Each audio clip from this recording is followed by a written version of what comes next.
Por la época de sequías y la imprudencia de unos pocos, los cordobeses estamos en situación de incendios extremos. Toma conciencia urgente. No quemes basura y res de poda. No tires colillas de cigarrillos o fósforos encendidos en el campo, bosques o zonas arboladas. Si se inicia fuego en el pasto y no alcanza intensidad, apagalo golpeando la llama con una manta o bolsa, si es posible mojada. Si estás en situación de riesgo, seguí las instrucciones de los bomberos o autoridades a cargo. Denuncia urgente cualquier principio de incendio o pedí asistencia llamando a la policía al 101, a bomberos al 100 o al 0800-888-38346. Córdoba entre todos. Estás en 102.9 Gospel FM Gospel. Me voy de viaje solito, es lo que hoy necesito, a conocer más lugares, ciudades, pueblos y bares. Regresamos con más Destino Verano y ahora sí le vamos a dar la bienvenida a Manuel Maffini con su columna Turismo y Geografía en Córdoba. Bienvenido, Manuel. Hola, buenas tardes, Flor, buenas tardes a vos y a la audiencia como todos los martes. Bueno, Manuel, ¿qué tenés para comentarnos el día de hoy? Bueno, pensé que ya que en las columnas anteriores venimos trabajando un poco y revisando el tema de la historia de los lugares de destino turístico de Calamuchita, pensar un poco en el escenario actual, cuáles son las características del turismo en la actualidad en Calamuchita y, bueno, como venimos diciendo, siempre en relación con contextos más amplios que le dan un marco, le dan un contexto a lo que es el turismo, tanto en Calamuchita como en toda la provincia de Córdoba y en todo el territorio turístico nacional, digamos. Bien, ¿y cuáles son esas transformaciones que se han ido produciendo recientemente en Calamuchita vinculadas a lo que es el turismo? Bien, hace alrededor de unos 30 años que vienen aconteciendo cambios sistemáticos en la práctica del turismo a distintas escalas, a escala global, que siempre tienen que ver con cambios sociales, que también acontecen en distintos campos, de lo social, de lo económico, lo cultural, y que siempre se vinculan con la práctica del turismo. ¿De qué manera? La sociedad en los últimos 30 años ha tenido muchas modificaciones en lo que ha pasado al ser, bueno, los sociólogos denominan nombran este cambio como el tránsito de una sociedad moderna hacia una posmoderna. Sí. Reflejándose en distintos aspectos, por ejemplo, en el modelo estatal, en lo que históricamente era el modelo de estado de bienestar. Esto se fue desdibujando hasta identificarse con lo que puede denominarse un estado neoliberal. Recordarás que en las columnas anteriores hablábamos del turismo de masas. Sí.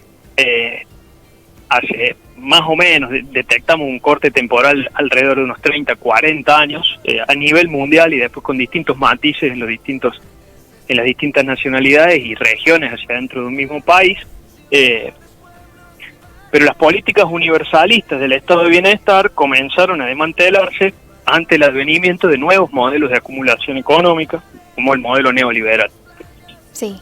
En el mundo del trabajo también debemos recordar que el turismo de masas estuvo fuertemente vinculado con el mundo del empleo. Todo lo que hablábamos del turismo social, de la práctica del turismo, de las vacaciones de verano, siempre estrictamente vinculado con el trabajo asalariado como instancias de descanso, de recuperación de los trabajadores una vez al año para continuar su ciclo de trabajo durante el resto del año. Bueno, todo esto comenzó a cambiar a nivel mundial. Y también, por supuesto, fue manifestándose con cambios en la práctica del turismo. Sí. Cuando hace alrededor de 50, 60 años lo venimos con mayor fuerza, la unidad de descanso vacacional, la unidad de práctica turística, de estadía turística, era la famosa quincena de vacaciones. Bueno, con todos estos cambios, el turismo se fue practicando en distintas épocas del año, a lo mejor con estadías más reducidas, y todo eso se fue también reflejando en en nuestro territorio turístico de la provincia de Córdoba y por supuesto también en Calamuchita. Por Bien. ejemplo, Sí. sí, te escucho. No, que Las preguntas mencionabas que... ahí esos cambios sistemáticos que hablabas, que hoy en día cómo se pueden observar. Bien. También recuerdo que en alguna de las primeras columnas charlábamos un poco, por ejemplo, sobre lo que son las unidades de alojamiento. Sí. Cuando históricamente teníamos hoteles que ofrecían como un servicio estandarizado para todo lo que es la demanda turística, hoy en día el hotel ha dejado de ser a lo mejor la unidad paradigmática para pasar a ser la cabaña o el apart hotel. Sí. Esto en las sierras de Calamuchita reconoce un auge desde la famosa crisis de 2001, la crisis económica de 2001, y la posterior devaluación que generaron condiciones de inversión favorables en lo que es el sector inmobiliario. En Calamuchita proliferaron nuevos hospedajes, nuevos alojamientos bajo estos nuevos formatos complejos de cabañas individuales. A lo mejor pequeños ahorristas, medianos ahorristas, encontraron un canal fértil, digamos, para recuperar inversión en lo que eran estas inversiones en el sector inmobiliario. En la sierra esto se vio muchísimo, algunos destinos. Un minutito. Sí. Sí, en la sierra esto se vio muchísimo, en algunos destinos más que en otros. Por ejemplo, en los destinos consagrados ya por las masas, en el modelo turístico de masas, como puede ser Santa Rosa de Calamuchita, en Embalse, a lo mejor cuantitativamente esto se vio de forma, o mejor dicho, de manera, en números absolutos esto fue mayor en esos destinos, pero también comenzaron a darse en lugares que antes no recibían destinos, turismo, ¿sí? De esta forma comenzaron a aparecer nuevos destinos turísticos en base a la valorización de nuevos atractivos que fundamentalmente tuvieron que ver con la valorización del entorno natural o de aspectos de la historia regional o de la cultura, como puede haber sido, por ejemplo, Villa General Belgrano, La Cumbrecita, Villa Berna, Villa Alpí. Bueno, esto más o menos un pantallazo con respecto a cómo los cambios en la práctica turística, los cambios en la sociedad se llegan a manifestar en el territorio. Entonces, después tarea de los geógrafos o de quienes investigan el territorio turístico, relevar un poco esos cambios. Y bueno, en términos cuantitativos, Sí. Podemos decir que Calamuchita se ha manifestado mucho esto, en relación con otras regiones de la provincia, otras regiones turísticas de la provincia.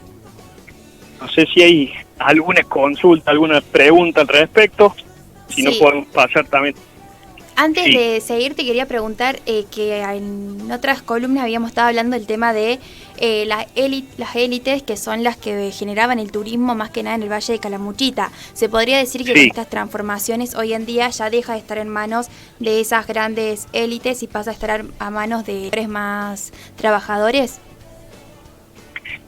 Claro, bueno, eso es uno de los aspectos centrales del contexto actual, digamos. Bien. Uno de los aspectos más característicos es la diversificación, la heterogeneidad absoluta de la sociedad, digamos.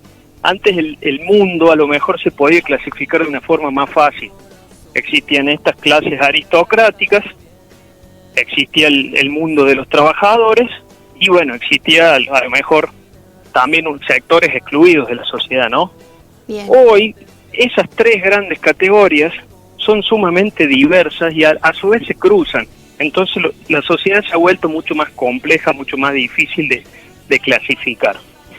En ese sentido vos tenés hoy clases dominantes, clases altas, que tienen intereses sumamente diversos a la hora de practicar turismo.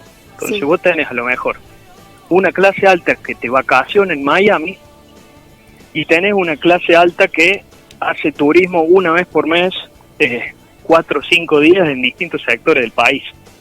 Entonces un poco la oferta se organiza de manera de satisfacer a cada demanda específica. Y en esas circunstancia, la oferta turística es sumamente diversa. De lo que te puedas imaginar, seguramente hay un producto turístico, a lo mejor ya no en Calamuchita, sino en cualquier lado del país, del mundo. Y también va a tener demanda. Entonces, un poco la enseñanza del contexto actual es esa.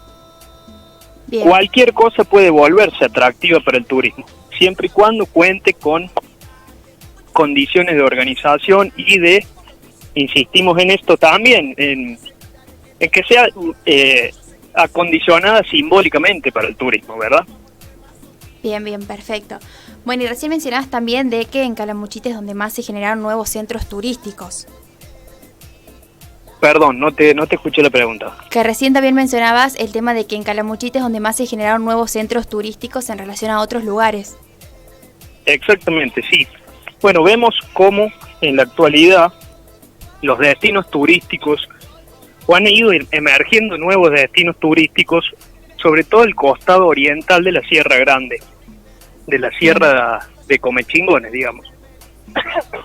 Sí. Por ejemplo, yendo de norte a sur, de lo que es la Cumbrecita, que está prácticamente en el límite formal de la región de Calamuchita con la de Parabachaca, yendo hacia el sur, tenemos toda una serie de nuevos no, en realidad no son nuevos, los parajes y caseríos históricos de la región de Calamuchita, Sí. pero que en la actualidad comienzan a recibir turismo.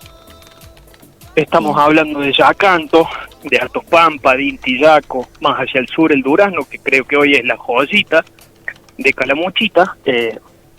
Y si nos ponemos a revisar, estos parajes han sido valorizados como destinos turísticos en función de sus marcos naturales, ¿sí? De una naturaleza deshabitada, prístina, muy poco transformada, y que para mantener esas características tan valorizadas por el turismo, predomina esto que charlábamos la semana pasada, esta cuestión de la privatización de los recursos. Sí. De mientras más gente haya, menos atractivo es para el turismo, entonces es necesario, cercar lo que se llama la naturaleza para su acceso por pocas personas, y por supuesto van a ser personas que paguen altas sumas para acceder a esos recursos, ¿verdad? Claro.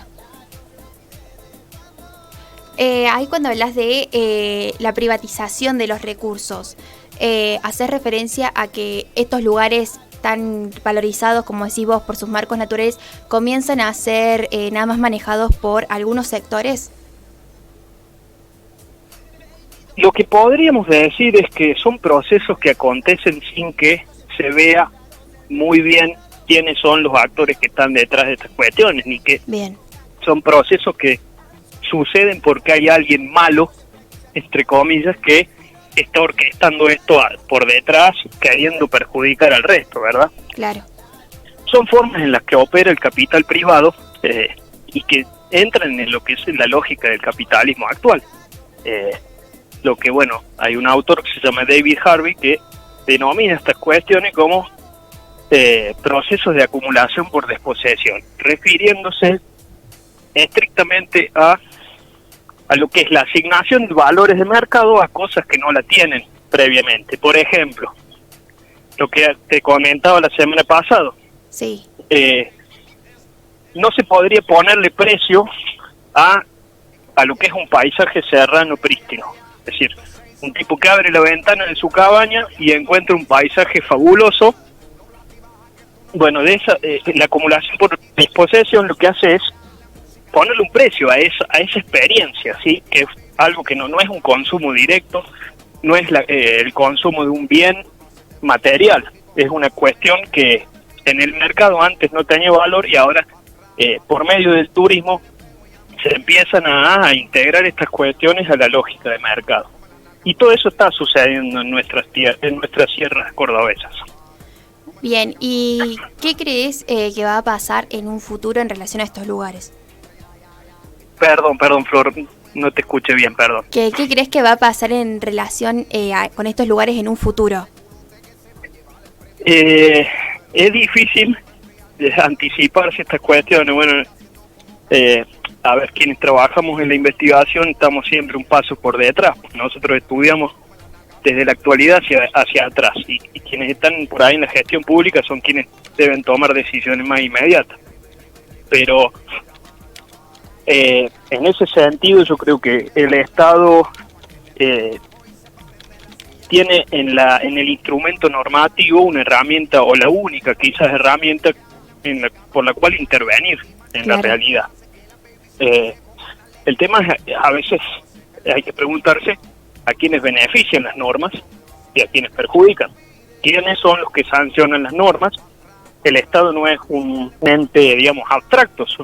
El Estado es ocupado por personas que responden a lo mejor a intereses que pueden ser el capital privado, pueden ser el interés de las mayorías. Bien. Entonces me parece que hay que preguntarse siempre eso. El marco de planificación turística es una salida, pero no es la salida por sí. Es siempre preguntarse la planificación hacia dónde va. Bien. ¿A qué? Bien, sí, te escucho. No, sí, de que, bueno, me parece que en estos casos, para que no lleve a lo que es la privatización y dejar de valorar esos paisajes que son más que nada valorizados por sus marcos naturales, debería intervenir alguna autoridad para que no vaya a ser todo un sistema de capitalista y de conveniencia.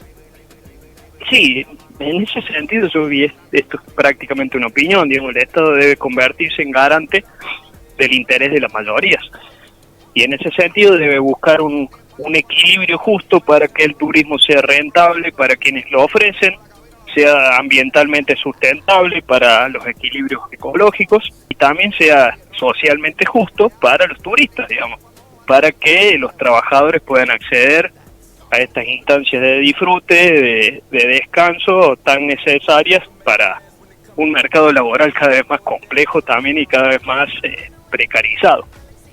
Así es. Bueno, Manuel, muchísimas gracias por toda esta información que nos brindaste hoy en Destino Verano. Bueno, muchas gracias a ustedes, como siempre, gracias por el espacio. Nos encontraremos el martes que viene. Así es. Bueno, Manuel, muchísimas gracias. Chau, chau. Un abrazo, chau, chau. Así pasó por el aire Destino Verano Manuel Maffini con su columna Turismo y Geografía en Córdoba.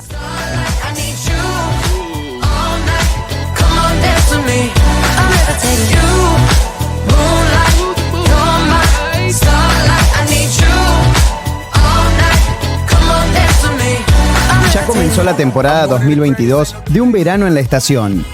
El ciclo de artistas locales que